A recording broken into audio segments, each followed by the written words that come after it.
I found a lot of news today to be covered, such as Skibidi Toilet and Plungerman are coming to Fortnite. I'm thinking to myself, God, is this still alive? And it's coming to Fortnite even. But that's nothing compared to this. Ladies and gentlemen, boys and girls, Chhattisgarh man swallows live chick in occult trial. Bird survive, man dies. Now, I know this sparked some interest, but before we dive into that news, some context need to be settled in. I'm going to teach you about Tantra. You may have or not heard about the word Tantra, a term surrounded by intrigue and often misunderstood. In the media, it's often reduced to ecstatic tantric sex, open relationship, and multiple orgasms. In spiritual circles, however, it's described as a journey towards divine consciousness, intimacy, and transcendence. Yes, fundamentally it's a orientation. What are you seeking, first of all?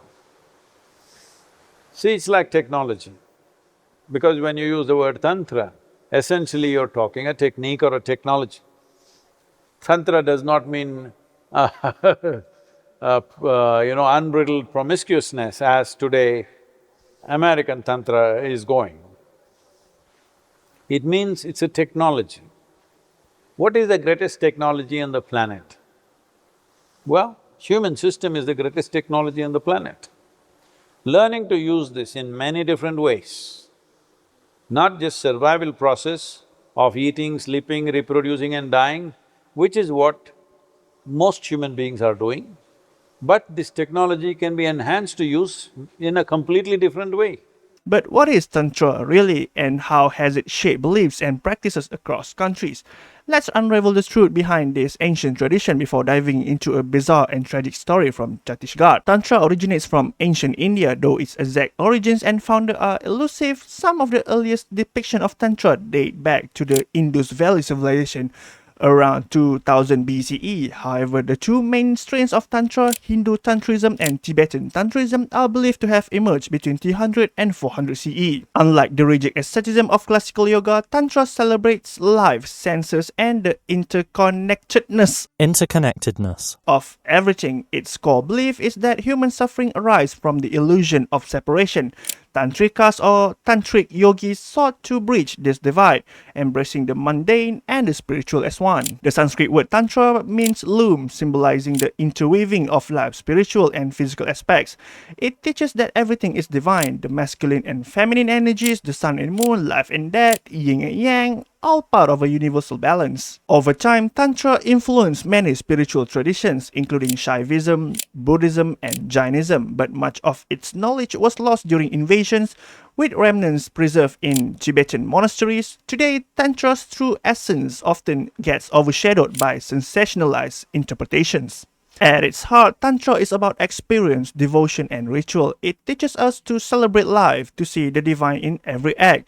Be it working, eating, or living, these acts become meditations, bridging the gap between the spiritual and the mundane. But as with any powerful tradition, Tantra can be misinterpreted or exploited, leading to practices that stray far from its original intent. Here is some news before we dive into that poor chick that has been swallowed alive. On October 16, 2024, a woman's life took a horrifying turn in the village of Chak 15Z, located in Sri Ganganagar, Rajasthan.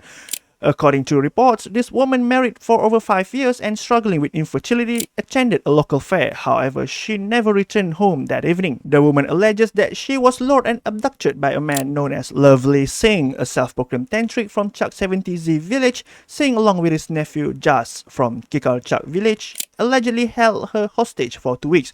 During this time, they are accused of repeatedly doing things not nice to her under the pretense of performing rituals to help her conceive a child. And here's another tantric tragedy located in Hatras, about 180 kilometers or 112 miles for you freedom enjoyers out there from New Delhi.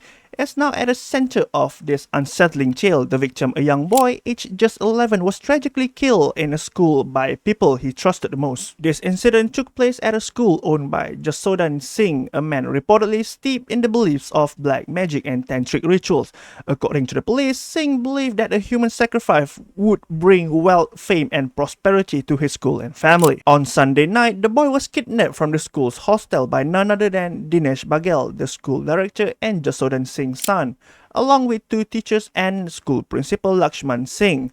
The boy was taken for what would become a fatal tantric ritual. The boy was strangled to death, a horrifying act that these individuals believe would bring them fortune. Police investigation have since led to the arrest of 5 people, including Jasodan Singh, his son Dinesh, and the school principal. Superstitions are common in Indian society, but extreme cult practices like tantrism and black magic can involve deviant sex, violence, murder, mutilation of limbs, and occasional human sacrifice, and also eating live animal.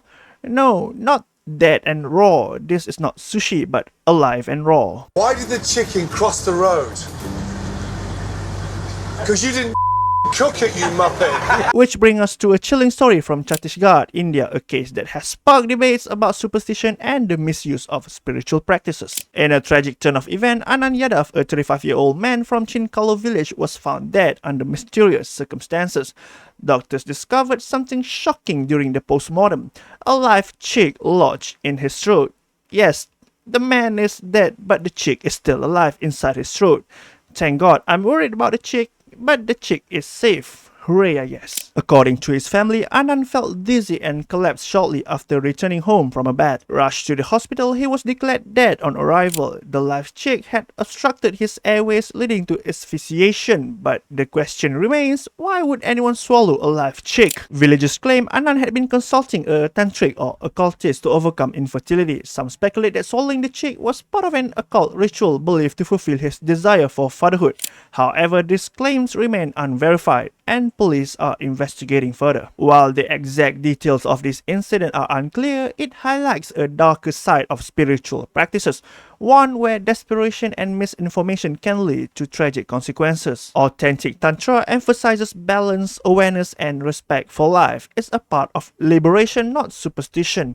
Misusing its principles not only distorts its essence, but can also harm individuals and communities. And that's it for today's video. As we reflect on Tantra's profound teachings and the tragedy of it in India, let's remember the importance of discernment. Ancient wisdom, when understood and applied correctly, can transform lives. But when misused or misunderstood, it can lead to suffering. What do you think about this tragedy or Tantra itself, or even ancient teachings that you maybe apply in your life? Let me know down in the comments below. If you like the video, hit the like button. If you dislike the video, hit the dislike button. Don't forget to subscribe, and thanks for watching. And as usual, I'll see you in the next news. Bye bye.